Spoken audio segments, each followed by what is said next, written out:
Welcome to ASMR Bedtime Stories. Thank you so much for joining me. If you enjoy these audiobooks, please consider liking and subscribing.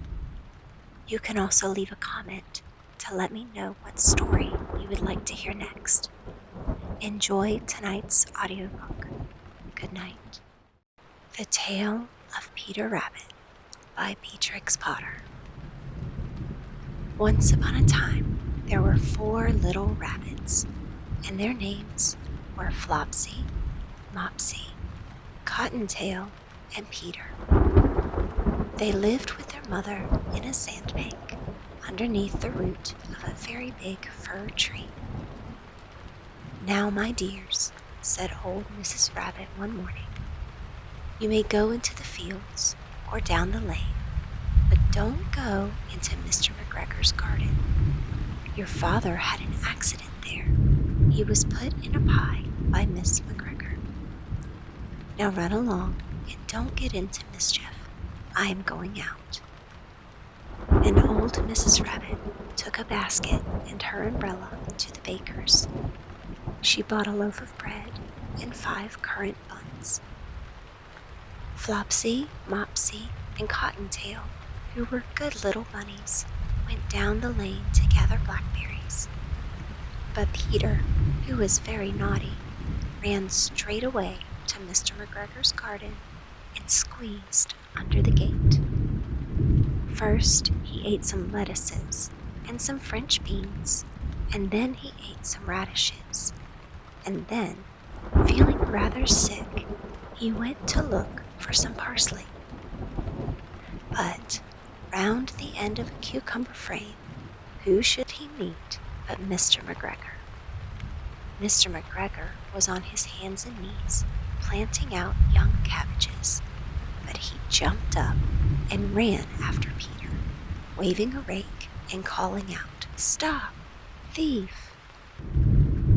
Peter was most dreadfully frightened. He rushed all over the garden, for he had forgotten the way back to the gate.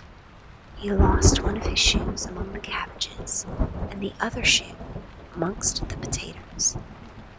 After losing them, he ran on 4 legs and went faster, so that I think he might have got away altogether if he had not unfortunately run into a gooseberry net and got caught by the large buttons on his jacket.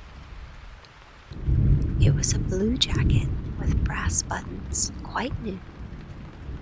Peter gave himself up for lost and shed big tears, but his sobs were overheard by some friendly sparrows, who flew to him in great excitement and implored him to exert himself.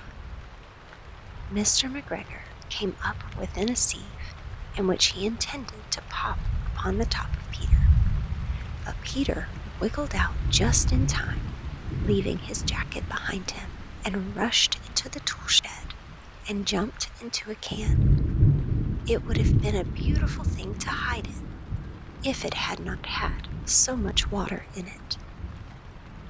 Mr. McGregor was quite sure that Peter was somewhere in the tool shed, perhaps hidden underneath a flower pot. He began to turn them over carefully, looking under each. Presently, Peter sneezed. Kerchoo! Mr. McGregor was after him in no time and tried to put his foot upon Peter, who jumped out of a window, upsetting 3 plants. The window was too small for Mr. McGregor, and he was tired of running after Peter. He went back to his work. Peter sat down to rest. He was out of breath and trembling with fright, and he had not the least idea which way to go. Also, he was very damp with sitting in that can. After a time, he began to wander about, going lippity, lippity, not very fast, and looking all around. He found a door in the wall, but it was locked, and there was no room for a fat little rabbit to squeeze underneath.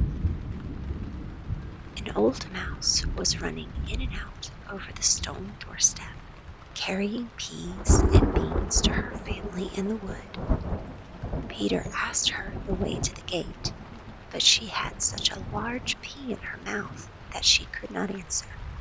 She only shook her head at him. Peter began to cry. Then he tried to find his way straight across the garden, but he became more and more puzzled. Presently, he came to a pond where Mr. McGregor filled his water cans. A white cat was staring at some goldfish. She sat very, very still. But now and then, the tip of her tail twitched as if it were alive. Peter thought it best to go away without speaking to her. He had heard about cats from his cousin, little Benjamin Bunny. He went back towards the tool shed, but suddenly, quite close to him, he heard the noise of a hoe. Scritch, scratch, scratch, scritch. Peter scuttled underneath the bushes, but presently, as nothing happened, he came out and climbed upon a wheelbarrow and peeped over. The first thing he saw was Mr. McGregor hoeing onions. His back was turned toward Peter, and beyond him was the gate. Peter got down very quietly off the wheelbarrow and started running as fast as he could go, along a straight walk behind some black currant bushes. Mr. McGregor caught sight of him at the corner, but Peter did not care. He slipped underneath the gate and was safe at last in the wood outside the garden. Mr. McGregor hung up the little jacket and the shoes for a scarecrow to frighten the blackbirds. Peter never stopped running or looked behind him till he got home to the big fir tree.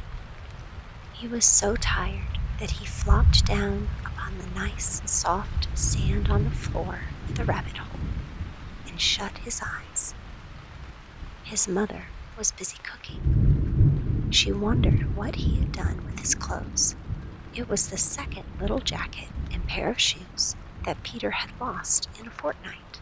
I am sorry to say that Peter was not very well during the evening. His mother put him to bed and made some chamomile tea, and she gave a dose of it to Peter, 1 tablespoon to be taken at bedtime. But Flopsy, Mopsy, and Cottontail had bread and milk and blackberries for supper.